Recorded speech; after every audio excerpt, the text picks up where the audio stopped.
Okay, so here's a real common one. You want to have an image fade in or fade out in Flash. Really easy to do. I've imported the Ducky JPEG already into the library. Again, to import, you just choose File.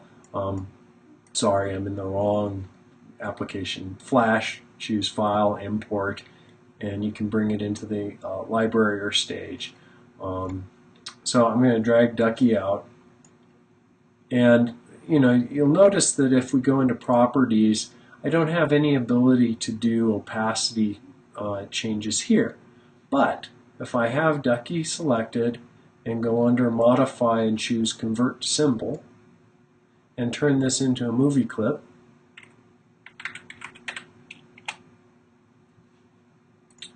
it becomes a symbol on the stage. That symbol contains the JPEG. Now, one cool thing about symbols, if I click on them here, we can do some opacity changes as well. Let me see if I can resize this a little bit. Yes. So I'm going to scroll down. Notice that there's this color effect field. So color effect, if I come back to the library, let's move this over. Here's the Ducky image. Here's the Ducky movie clip. Notice that the image I can't do anything with.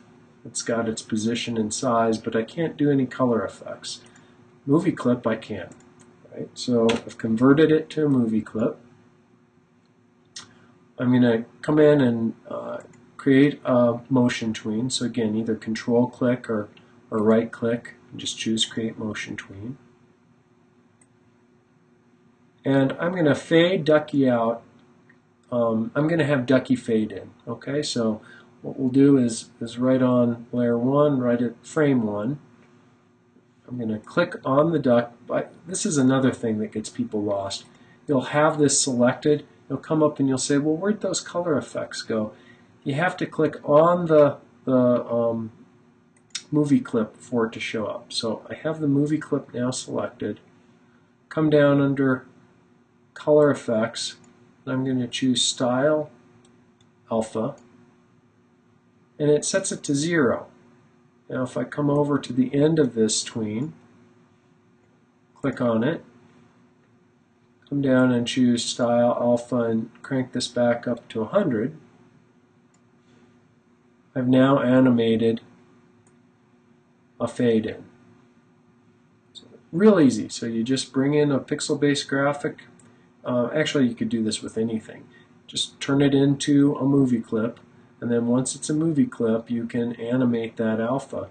Now that I've got that here, what happens if I want this to stay for a little bit? There's a cool trick with CS4. If I just click on the frame next to that last part of the motion tween, and I drag out. Let's see if I can get that here. There we go. I just drag out a ways. Notice that the keyframe here is still stuck at frame 12, and then it persists this entire length. So now if I test this, I'm just pressing Command Return, fades in, and it sits there. And then it's looping the movie clip over and over. There you go. That's how you get something to fade in, or you could have it fade out. Just do the reverse of it in Flash. Turn it into a movie clip, then you can do that. Okay.